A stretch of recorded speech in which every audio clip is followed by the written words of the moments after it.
So I want to do with you a little exercise which is based on the material which I gave this morning. First of all, let me say a few words about sharanagati. Somebody asked me in the questions why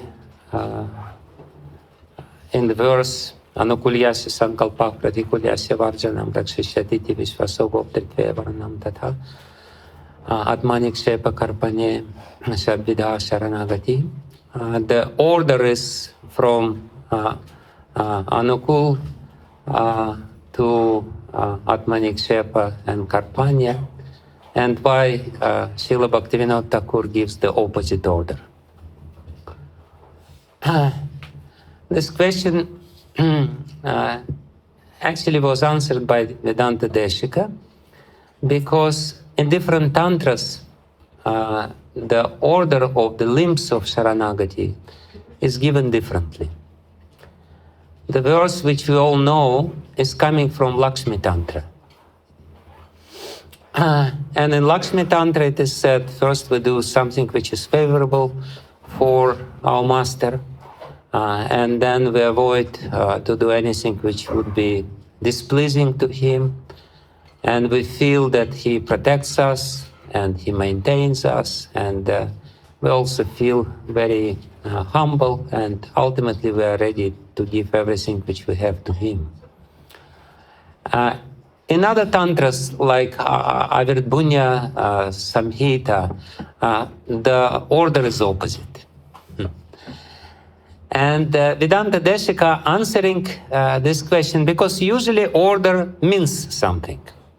Usually order either is coming in descending order or in ascending order. Something less important in the beginning, the most important at the end, or vice versa. But Vedanta Deshika, he says, ultimately sharanagati is just one body. The body has body itself and 5 limbs of it. Of course, different acharyas, our acharyas differ from Sri Vaishnava acharyas, what is the angi and what is anga, and the limbs of this. But ultimately he says, it doesn't matter how you mention the limbs of the body. Starts with the leg and go to the hand, and then go to the head, or starts with this leg and go the opposite order, or starts with the head. It's all one. In a good sense, not in the Mayavadi sense. It's all one because it's one entity. And you can describe this entity in different ways. That's one answer which can be given. Another answer which can be given is that sharanagati goes in cycles. It's not just one thing, but it's a progression, it's a development. And something which is at the end, in another cycle, will be beginning. So you can start from this end, go to another end, but then you can start from that end. And there is no end to sharanagati, in a sense that even though sharanagati is complete from the very beginning, according to the definition of Srila Jiva Goswami, it says sharanagati means ananyagatitva. Sharanagati, this is the Sanskrit definition of sharanagati, it basically means that I don't have anyone else to ask for protection. There's nobody else to take shelter of. This very acute feeling inside that here is the one who can give me protection and should give me protection, and I go to him and I don't ask anyone else. I don't ask Indra, I don't ask Varuna, I don't ask my temple commander, I don't ask Rahul Gandhi, or whoever it is. So, ananyagatitva. But still, within this complete surrender, he is the only one who can give me shelter and should give me shelter. There could be degrees of surrender to this one entity, to this one all-powerful person who is reciprocating with our surrender. But what I wanted to say in the beginning, before we start this exercise, is that, first I'll explain how Srila Jiva Goswami divides sharanagati. He says that the anga, the body of sharanagati, is goptritva varanam. The understanding that Krishna, God, Supreme Personality of Godhead, He is the one who maintains me. He is the one who always maintains me, and I'm totally dependent on Him. I'm not dependent on anyone else. And it's a very beautiful description if we go a little deeper into this understanding, because if we take the body as a whole and we take separate limbs of this body, then each and every separate limb of the body, we should be able to derive this limb from the whole body, because if we have the body, and the body has all the limbs. So let's first see how this concept that goptritva varana is actually the whole body, anga, and how everything else is just particular case, particular manifestation of this complete whole. So if we understand that Krishna is our maintainer, that He is our protector, maintainer, He is our Bhartu, He is our Goptar. Goptar basically means He is our cowherd. He is herding this not very nice herd of cows, and each cow thinks I am independent. But still, nevertheless, He is trying, He is maintaining, He is giving us. So if we have this understanding, I have a master, and this master is responsible to maintain me, is responsible to give me. He gave me this body. He gave me my intelligence. He gave me all my abilities. He gave me this light. He gave me the air. He gave me Govardhan retreat center.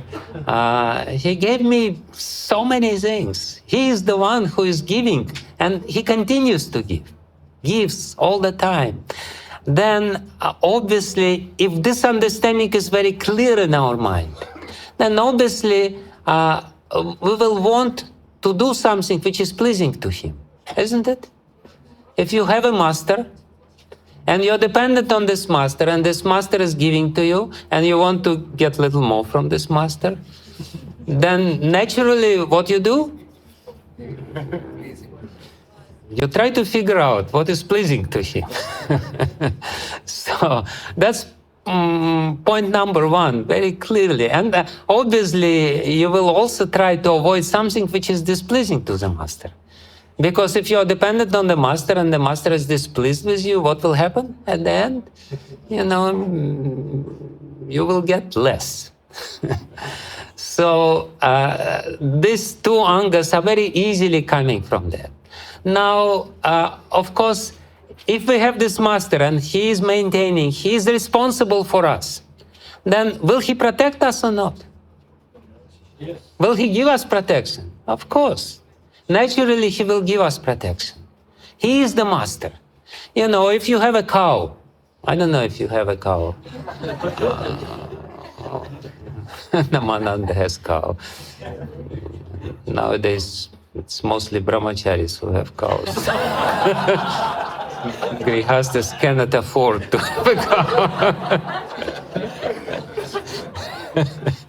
So,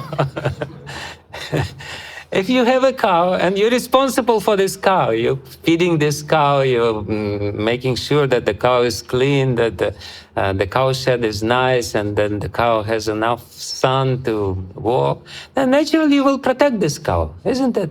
Protection is just a particular case of maintenance, isn't it?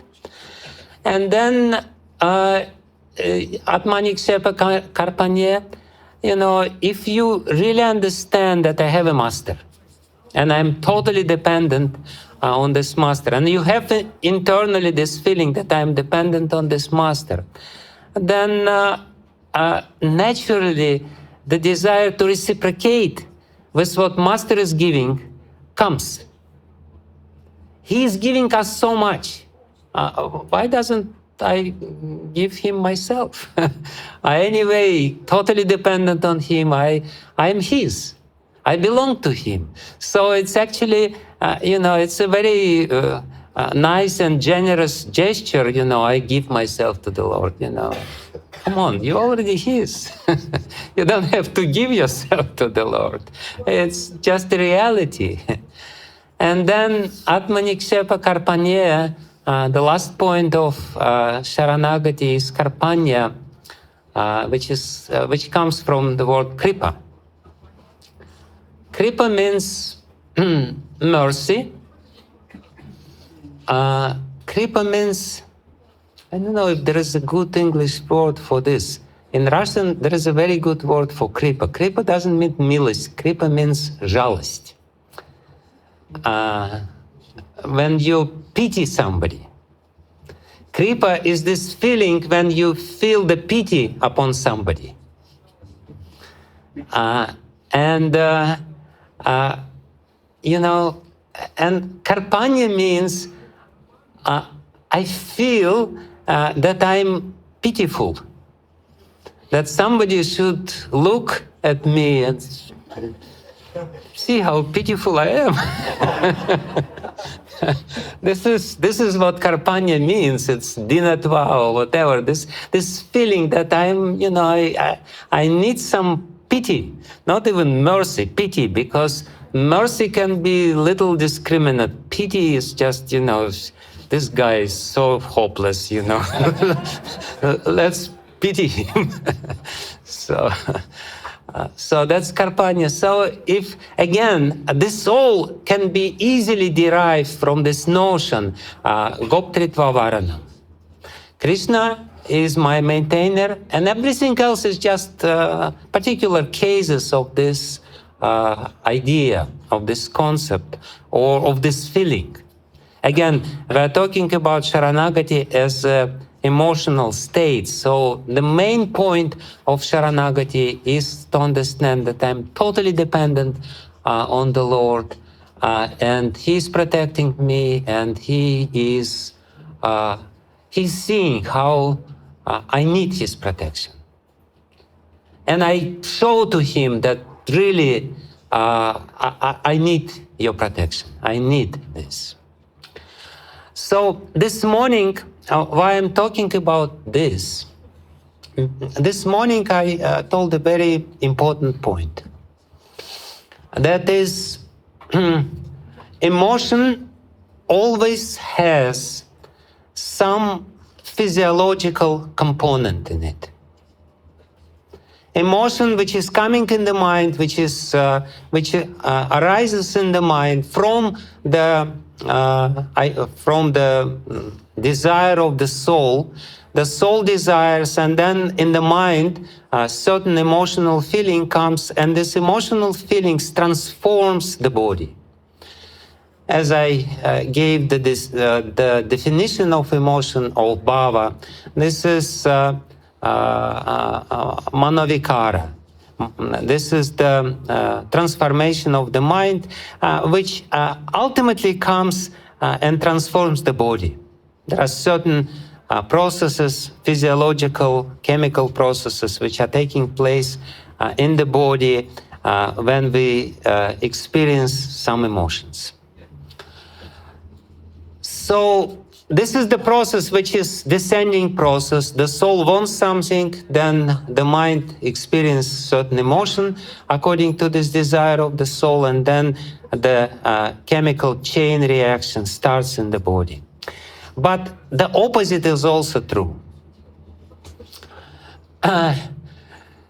When we reproduce certain state, physiological state, that it influences our mind and helps us to experience the same emotion.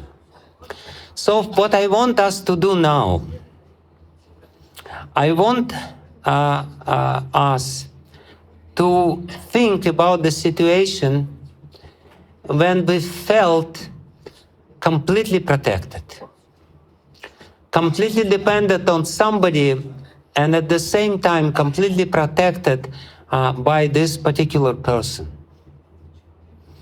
I'm sure any one of us has some sort of this experience. It could be our association with spiritual master, with some saintly person, with our parents, maybe with teachers who loved us completely, causelessly. I want us to remember this thing. You know, the human being is a very special creation of God because we have very developed mind and developed intelligence, developed brain, and in this developed brain we can relieve the emotions. We can re-experience the emotions again and again and again. That's exactly what we're doing all the time. We remember certain situation and the same emotion comes and the same chemicals are produced and the same feeling is there. So I want us to go deeper within our memory, to remember somebody or some situation when I felt completely, totally, absolutely protected, and therefore very bold, and therefore at the same time very, very grateful internally. And try to feel how it feels on the level of the body also. I know it will be difficult for this part of the audience, and it will be much easier for this part of the audience. Because female bodies are more talented as far as the emotional part is concerned. The right brain is more developed, and men are just, you know, they're just left brain. They will first analyze what he's talking about. And in the meantime, the exercise will be over.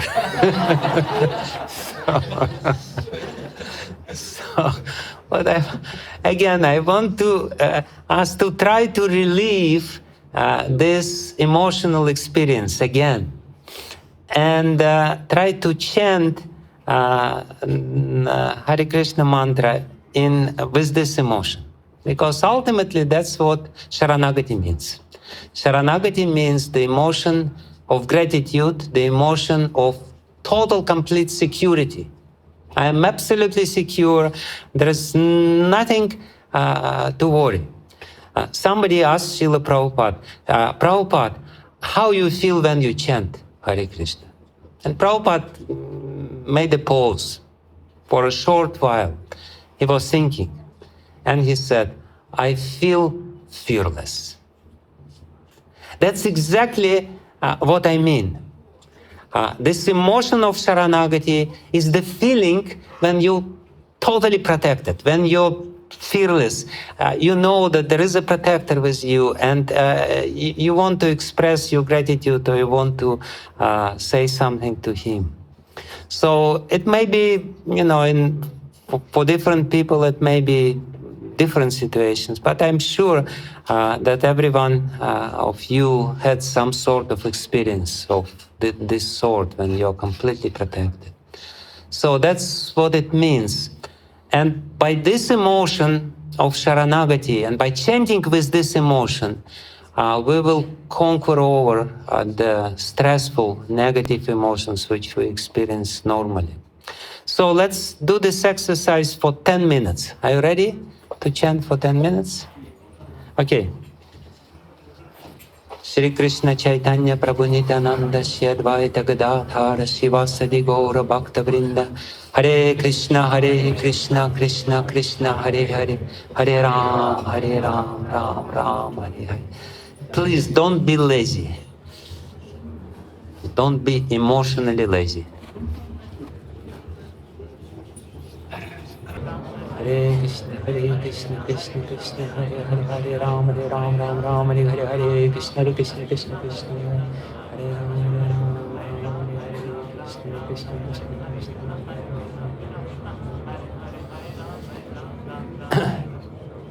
I don't want to disturb you, but 10 minutes is over, and even more.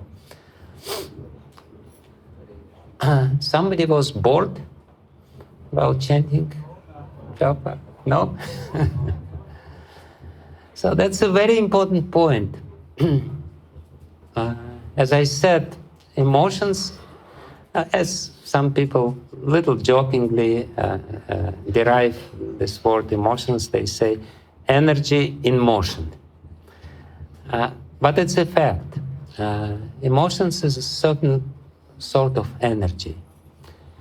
And we should be able to reproduce these emotions of sharanagati. And as I said, this Goptritya Varanam and understanding, very deep understanding of gratitude. How much I was already given. How Krishna maintains me. How Krishna takes care of me. So this sort of feeling will help us to actually chant properly, and ultimately all our attachments will be destroyed.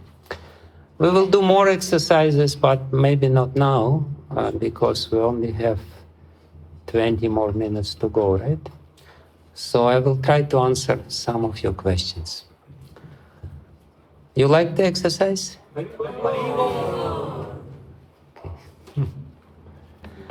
That's the question about Bhaktisiddhanta Saraswati Thakur Prabhupada, who took a vow of chanting 1 billion name. It took him several years. 9 years. At that time, he was not a sannyasi. At that time, he didn't have. He was not a head of big institutions, so he didn't have headache. So he only had little hut on the bank of Ganga. So no problem. Don't worry. He managed it. After that, the headache started. Okay. Maharaj, you mentioned that we can't practice bhakti, but practice sharanagati surrender. How to understand when it is said bhaktya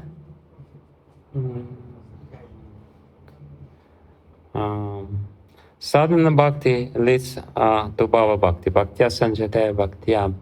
Srila Prabhupada gives example of unripe mango becomes ripe mango. It's original example by Vishwanath Chakravarti Thakur. Can one practice? Oh, that's second question, right? You can read the second one, and I will answer this one. No, what I said, I didn't say that we should not practice bhakti. We do practice bhakti. We get up early, we go to Mangalarati, we chant our rounds, we follow regulative principles.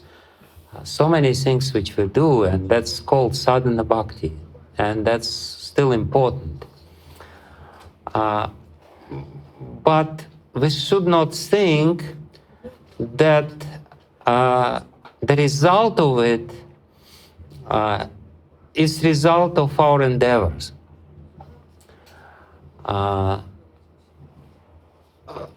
Usually, when people talk about sadhana and sadhya, what they mean is that there is certain sadhana to make a soup. If your sadhya to make soup, then you go to the market, then you buy the vegetables, you cut the vegetables, wash vegetables, cut vegetables, put it in the pot, put pot on the fire, and so on and so forth. Put some spices in it, and here you are, the sadhya is there. You did certain sadhana, and as a result, you get soup. Of course, if you know how to do it, but basically, it's more or less a sure, inevitable result. When it comes to bhakti, we do the mechanics of bhakti, we do the practice of bhakti, we do bhakti. But at the same time, we very clearly understand that the result of it does not depend on our endeavors, it depends on the mercy of Krishna. And therefore, what is most important is to do this mechanics with the proper mood, which is sharanagati. And when we do it, when our practice is imbibed with this mood, then there are bigger chances that Krishna will hear our prayers and ultimately gives us the desired result. So that's what I mean. Sadhya is given to us. Even though we do sadhana, but it's not an ordinary sadhana, because ordinary sadhana means we do something and for sure the result will be there. In bhakti, it's a very strange thing. We do something and nobody assures us that the result will be there. But it will be there, causelessly, irrespectively of your endeavors. Okay. Can one practice all 6 angas of sharanagati in the stage of sadhana-bhakti, or it manifests as love develops in succession? Well, initially in the beginning, you can make a case definitely that first you accept something which is favorable and you're not in a hurry to reject something which you don't want to reject. It's in the beginning it's difficult to reject something which we don't want to reject. Accept something, it's okay, it's something extra. Reject something may be a little more difficult. So you may make a case that it's a gradual development according to these limbs, and ultimately you understand that you're very much dependent, and you give yourself, and you understand that you're very humble. But it's never stressed like this. The stress is given is that we understand what is the essence of sharanagati. And by understanding what is the essence of sharanagati, and by kind of tuning up, making this emotional tune up, we will practice all the angas of sharanagati very easily. If we really understand, if we really enter into this relationship with the Lord, that He is maintainer, then naturally we will do anukulyasya, sankalpak, pratikulyasya, varjanam, and all other things, and they all will be included. So you can make a case, but normally we say this is sharanagati and all 6 limbs are there. And if you don't want to remember 6 limbs, just remember one. Goptritve Varanam. Everything else is included. For do nice japa, I try to follow perfect diet, perfect sleep time, nice hearing, but I cannot do it for long time. Very few days I do that. I am not able to follow be in goodness for long time. Kindly help me improve my lifestyle, which can be conducive to better japa. So he or she is doing something but cannot maintain it for a long time. Why? They want to maintain, they're asking how to maintain. See, to all these questions, the answer is always the same. If you have good association, all these problems will be solved. Ultimately, what we can do? We cannot do much. by our own endeavors. But if we have good association, if we have example, then something which was difficult for us becomes very easy. You know, when we imagine ourselves how it is, you know, to chant 5 lakhs, we will be just, you know, we will be completely stunned and completely flabbergasted and overwhelmed, and we will say, no, not possible. Then, you know, go to one sadhu who chants 5 lakhs, and in 2 weeks you will also chant, you know, at least 3 lakhs a day. Easily, in a very natural way. So it's a question of association. When you see that somebody is doing it, when you imagine when you're sitting somewhere in a corner in your kitchen and you think, you know, how I will do it, of course you will not do it because you're sitting in the kitchen. But if you think in front of you somebody who is doing it, you say, oh, that's very okay, no problem. I can also do it. So it's mostly a question of association. We learn everything by this process. Maharaj, you stated that sharanagati is entrance to bhakti.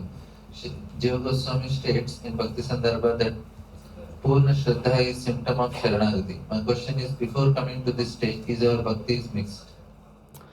Yes, actually, it's a good question. If we analyze the stages of spiritual development given by Srila Rupa Goswami in Bhakti Rasamrita Sindhu, we first have Shraddha, and then we have Nishtha. And both, Srila Prabhupada translates Shraddha is faith, and Nishtha is firm faith. So basically, everything in between Shraddha, which is pliable or not very firm faith, and Nishtha, which is firm faith, is development of sharanagati.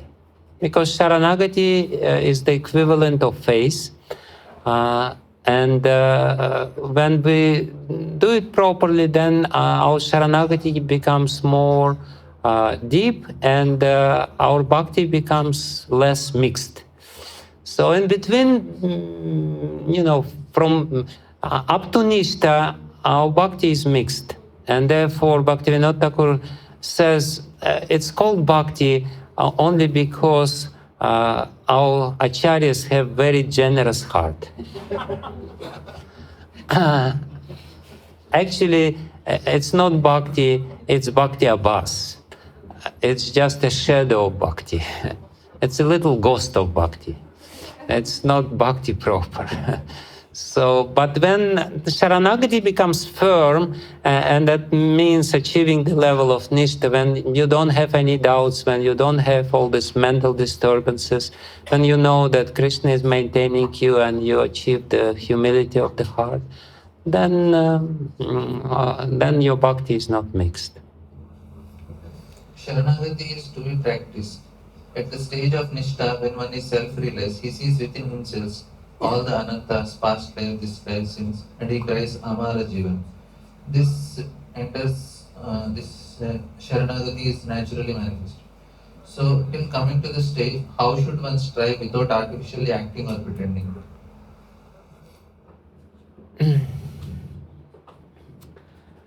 There is a difference between following and pretending. Pretending means externally you manifest something, but internally you have some different ideas. You basically have some wicked ideas. You want to achieve some other means by making this show that you're completely surrendered soul. You're coming to somebody and you pretend that you're totally surrendered to him, but ultimately you want to, cheat this person. So that's pretending. That's pretension. Pretension is not good. But if we try to follow sharanagati, if we try to rehearse sharanagati, that's different. You don't have any ulterior motive to do it. you don't have any other reason to do it. You just want to do it because you feel it's necessary, because you feel it's purifying to the heart, because you feel good about it. So that's not pretension. And there is a very subtle but very important difference. And you don't try to show it to others. You try to practice it internally within yourself. And that's good, and it's very purifying. So there is no problem. Like Brahmananda Prabhu, one of the first disciples of Srila Prabhupada, and Srila Prabhupada, of course, from the very beginning, he was teaching his disciples to bow down. You know, it's probably the most suicidal course to come to Manhattan in the middle of the 60s during this hippie revolution. And the first thing you say to your audience, you just bow down to me. Prabhupada was very straightforward. So he was teaching his first followers, these hippies from Manhattan, to bow down. And then Brahmananda, being very bold and self-confident, he said, Prabhupada, I don't feel like bowing down. Well, Prabhupada said, you still bow down, and after a while you will feel like bowing down. So at the beginning you don't have to feel like. Feeling will come later. In the beginning we practice, and it doesn't mean that we're pretending. You know, I'm not pretending, I'm just bowing down. Pretending means I'm bowing down and I'm looking, you know, do they see how I'm bowing down? Do they appreciate it? That's pretending. If I just bow down, it's not pretending, I'm just practicing sharanagati. I have a lot of experience of Krishna's protection, devotee's care, but also there is very strong experience of being rejected after imposing total trust in some devotee. And now when I hear about trust, especially total trust, my body spontaneously shrinks and I feel fear and tense in expectations of new strokes. How to practice this exercise? Thank you very much for this question. That's a very perceptive and very important question. Because yes, our past experiences, emotional experiences, manifest in our body. And if the experiences which we had in the past are not conducive for surrender, then definitely the mind and the body will revolt against it. There will be some resistance. Luckily, besides mind and the body, we also have intelligence. So intelligence is this conscious part of us by which we can overcome the unconscious reactions of the mind and the body. Both mind and the body are not conscious.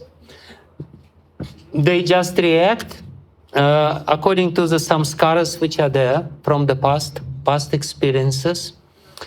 And if we didn't have this little tiny buddhi, conscious mind, which can understand and analyze and ultimately overcome this, everything would be hopeless. But Krishna gave us this mind, this buddhi, this intelligence. And this intelligence is actually there to analyze our reactions exactly as you're doing in this question. You're observing this reaction. You know that there is a resistance. You know that there is an obstacle, but at the same time, by your conscious intelligence, you will be able to say that this is not conducive. This is not a good reaction.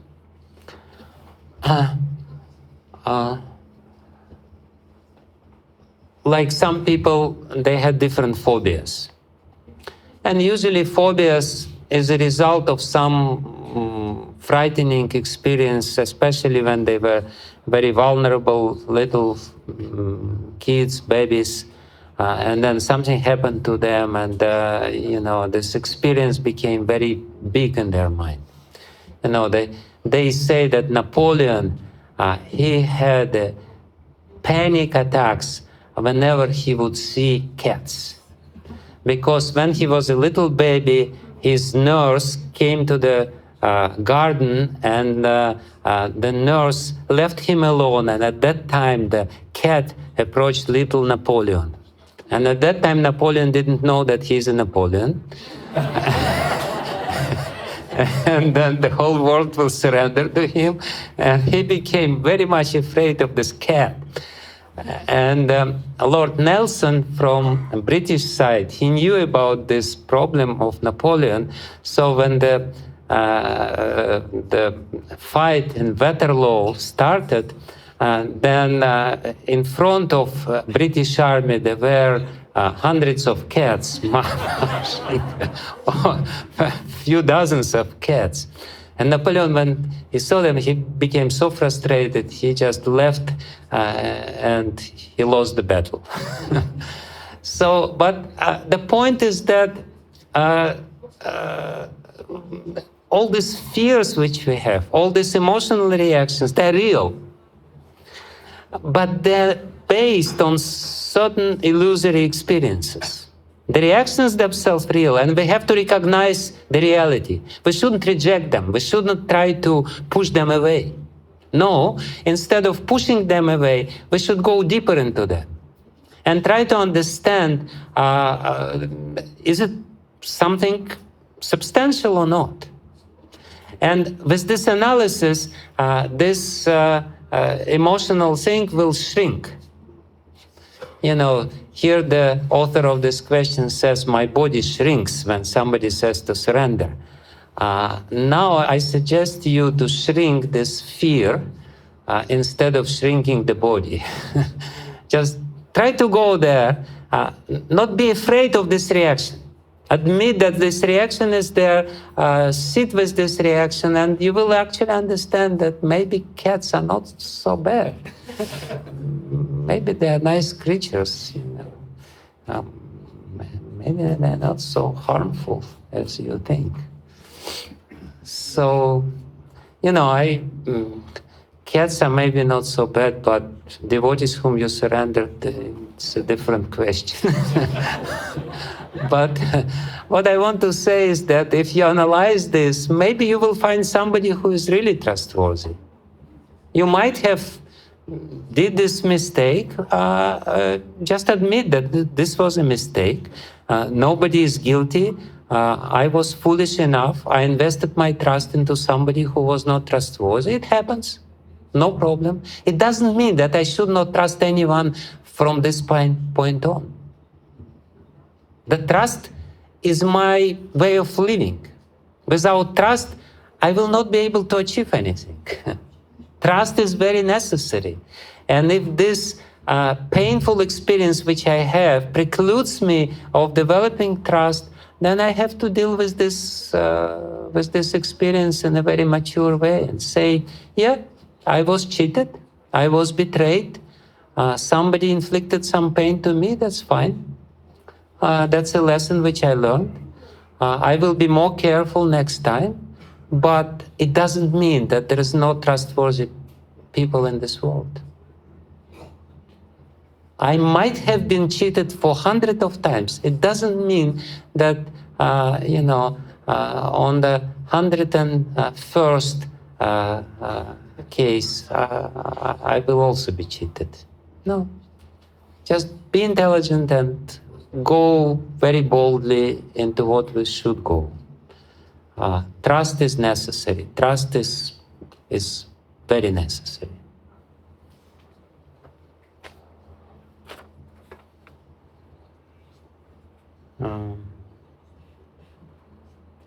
In the lecture you said that if negative emotions, the question is in Russian, if negative emotions do not go away, it means that we're doing something wrong. But if there is some permanent service and senior devotees are happy with us, And some sadhana is there. Uh, um, and nevertheless, negative emotions only grow and grow. So basically, the question here is that, I'm doing something, everyone is happy with me, my seniors are happy with me, I'm doing some sort of sadhana, and the negative emotions grow, what I'm doing wrong. Well, everything you're doing is wrong because negative emotions grow. It basically means that your motivation is wrong. The very fact that somebody is happy with you doesn't mean that you're doing everything right. It just means, most probably in this case, it means that you're just doing it with some ulterior motive. You just want to please him. Not to please Krishna, not to achieve some spiritual development or purification. Yes, they may be happy, but that's not service in real sense. The motivation is wrong, and because the motivation is wrong, then as you said in the question, sadhana kakaya nikakaya. It's very difficult to translate it to English. Some sort of sadhana I'm doing. So this sort of sadhana which you're doing, nikakaya, is not good. It's not kakaya, it's nikakaya.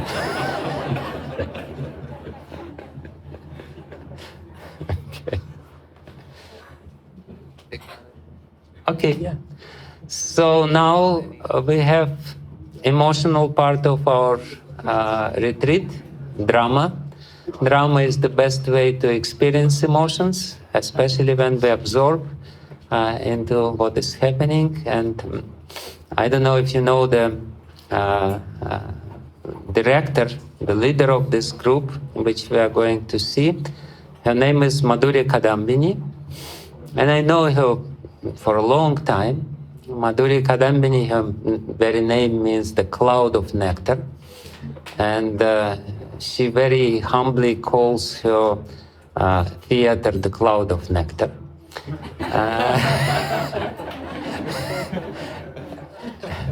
But she's an amazing devotee. She's really wonderful. She's really special. She's so determined. She's extremely special and very talented. She makes very beautiful dramas and everything, and she goes and shows these dramas in Nepal and in other parts of the world. And she's so inspiring. She's so dedicated. She's talented in many, many regards. So I really want you to experience what she's and her little group are about to show. And in this performance, I heard there will be, I don't know how they manage it, usually when we talk about Kaliya Damana Lila, it's mostly Krishna and Kaliya, and maybe Mother Yashoda. In this drama, there will be 40 different people. I guess 39 will be showing the different heads of Kaliya. Anyway, let's see how it works. Let's go on down and